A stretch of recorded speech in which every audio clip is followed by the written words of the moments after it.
Good afternoon, everyone. Salam alaikum. I'm Umayma Mhijir, and thank you so much for the introduction. One of the most important aspects I believe I haven't been introduced by is I am the mother of young Amber right here. And of course, I'm a Moroccan social entrepreneur. I was born in Beni Mellal region, Beni Mellal Khanifra region, in a very small village called Souq Sebt Oulad Nemma, for those who know it. And I literally have no idea how I ended up being a social entrepreneur, delivering global social services in Morocco, in MENA region, globally, and in Africa. Before coming here, up until literally 45 minutes ago, I had no idea what I was going to tell you. I didn't even know in which language I'm going to be speaking. And I have decided that I will be, on va le faire en roue libre, right? Correct? The idea of TEDx is to be able to deliver an authentic speech, open up for your own perspective, and help others look into your path from your lens. So I'm here today to advocate amongst you on an idea called do it the hard way. Always choose to do it the hard way. Actually, I will be switching on and off into French, English, and probably a little Arabic, depends on the mood. I was thinking of sharing my perspective on the motto of let's do it the hard way, please choose to do it the hard way always. And another one, which was don't be nice, be fair. And I think that this is what I have been working on for the last decade. So what I'm going to be sharing here are a couple of pictures. Actually, that was here on this stage 2 years ago, by the way. These are a couple of pictures of me delivering social services, being nominated, whatever. Throughout my 13 years of career in global social entrepreneurship, I had the opportunity to follow my studies amongst a couple of universities and Harvard Kennedy School for the Women in Power Leadership Program. I have been involved in so many conferences, delivering high-level speeches, etc. But the very important thing I came here today to share is coming. It's the other way,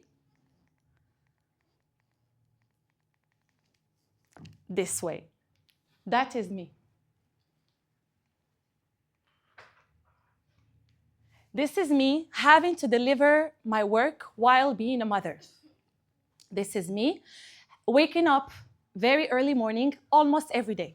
I start my days at 4 a.m. almost every day. If not to say every day, it's at least 4 to 5 days a week. I make sure that I am leading my teams and leading the projects that I'm leading with humility, but with resilience. And I came here today to tell you, please don't be fooled.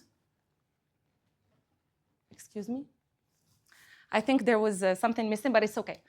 I had a couple of very authentic pictures of me having to do it the hard way, meaning waking up very early morning, exercising every day, having to travel to commute to work for at least 2 hours a day, being a mother, and surviving the society's pressure. Society is not helping for female, especially those of us who are leaders. And I can see right in your eyes, I'm addressing my message to both men and women here.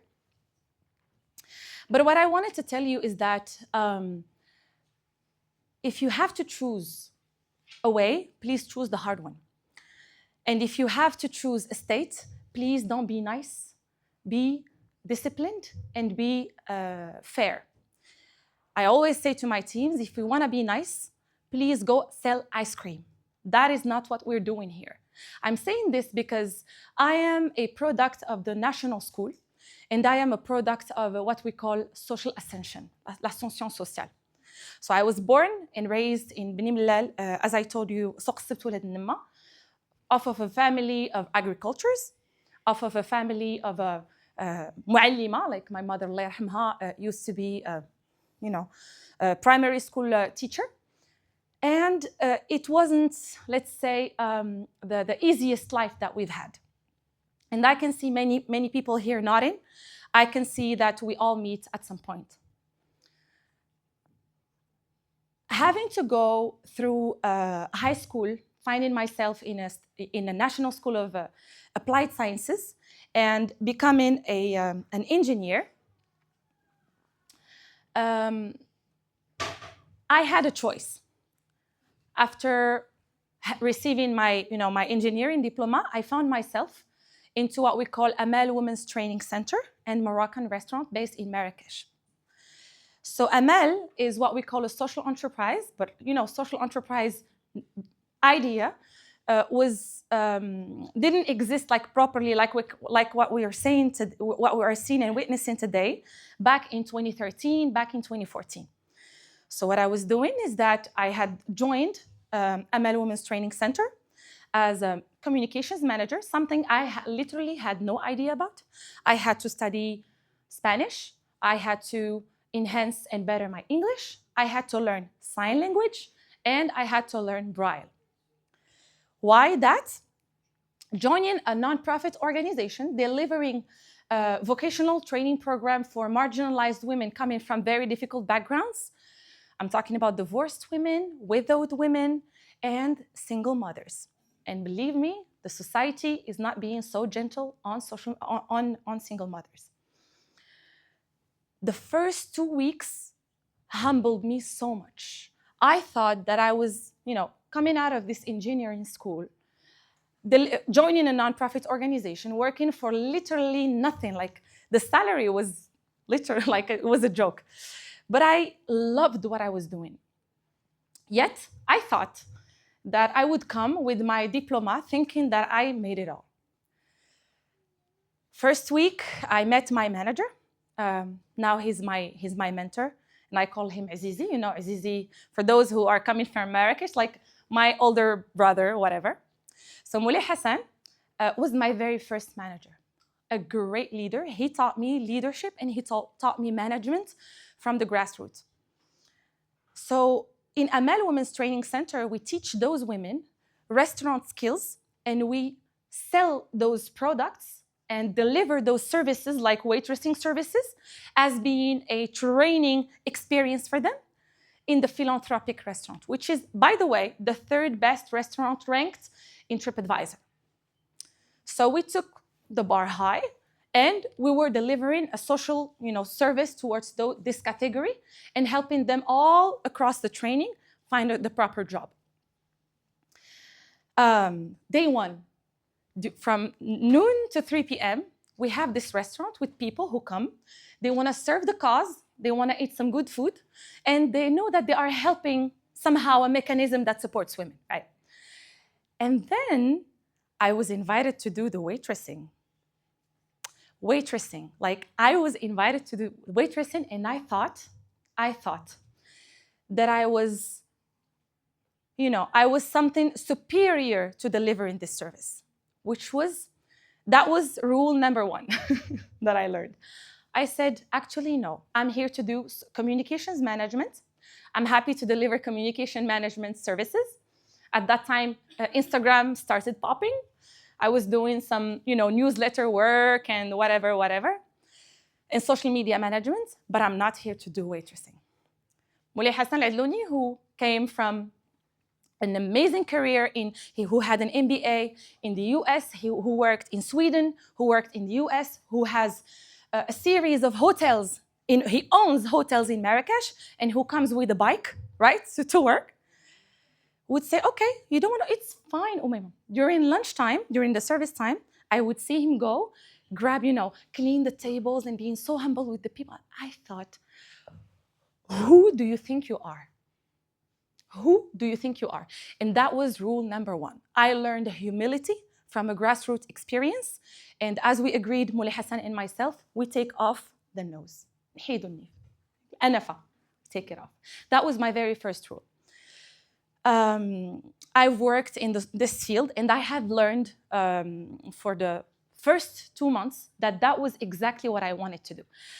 I decided to let go my career of engineering with the salaries of what promises an engineer, to work in this nonprofit organization, social enterprise. And the very first thing I heard from a family: you studied all this.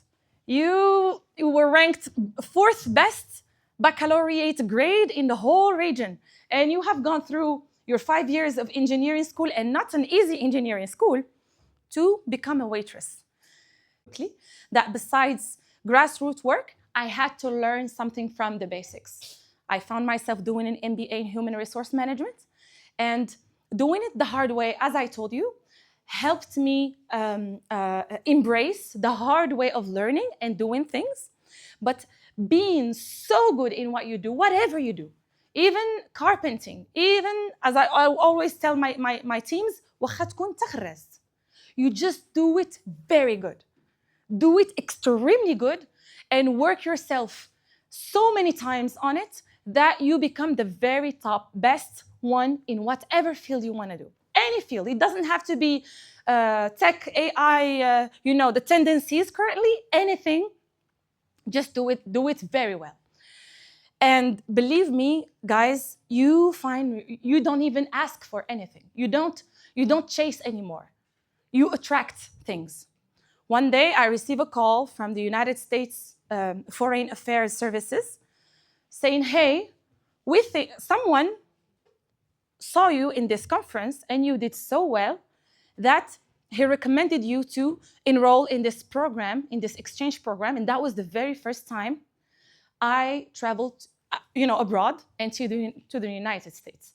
Someone who, with the very little salary that I had, would never imagine, like 13 years ago, would never imagine himself or herself going to the United States and embracing this new experience. Couple of 6 months later, someone called me, says, hey, we think you're so good in social entrepreneurship and you promote it so good. We want to enroll you in the scholarship training program in Basel University in Switzerland. It's a 2-year training program, fully funded. It costed like 300K dirhams, something that I would never dream of. And then I found myself in Basel, in Switzerland, in the Center for Philanthropic Studies. And so on, and so on. And the same thing for Harvard, the same thing for all the training programs. And this is a message for the youth amongst us. Please, whatever you do, do it so good and do it the hard way, that you will start attracting things and you will never need to chase anything. Throughout my experience in global social entrepreneurship, I have worked with many target groups. Those who are holding disabilities, youth in a NEET situation. Who knows what NEET means? N-E-E-T? I need you all to be aware of that, because this is a problem. Morocco counts 4.5 million NEETs, the youth who are not in employment, education, nor training. And 4.5 million NEETs out of a 36.8 million citizens is a catastrophe.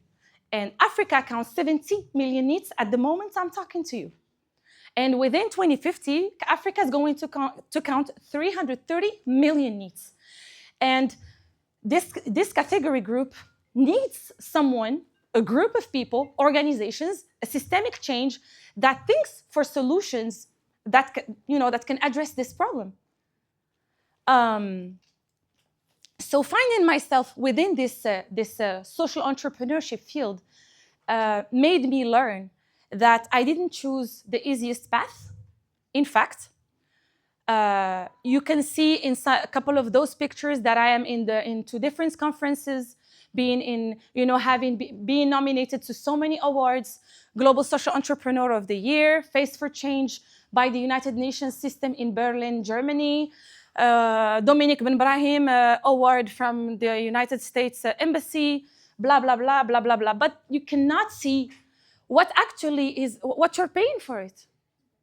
A couple of the pictures that I unfortunately can't see here are me having to breastfeed my daughter while having to deliver my work. I had no choice. 6 months after I had Amber, I had to represent Morocco in a regional conference, whatever, and at around midnight, I had to deliver. So I was sleeping and, she was breastfeeding and I was on my laptop and having to deliver. A couple of the pictures that I really wanted to share with you is that when you look at the things on social media, you think, it's too easy. Luck. She's lucky. I mean, no, I swear to God, no. I had to earn every single thing that I'm having. But if you choose the hard way, you are so good. You are so efficient.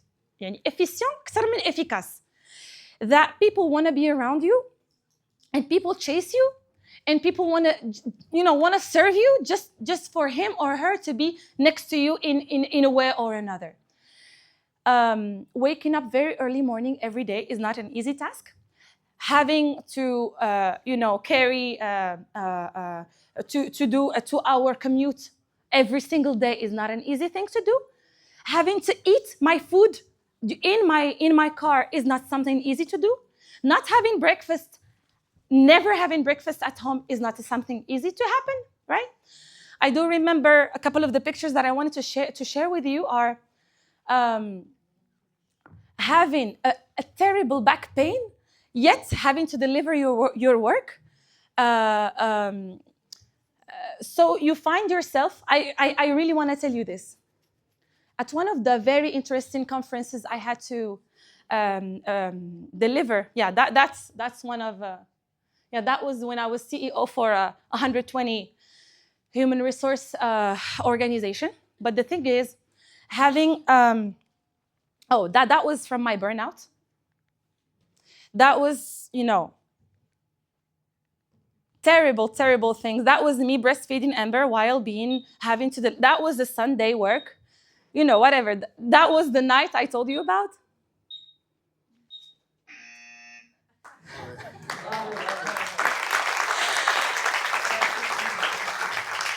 I actually wanted to show you that you have to pay for something to get something. And if you want to be nice, you're not going to be as good as you are, and you're not going to be as respected as you are. Absolutely. Absolutely.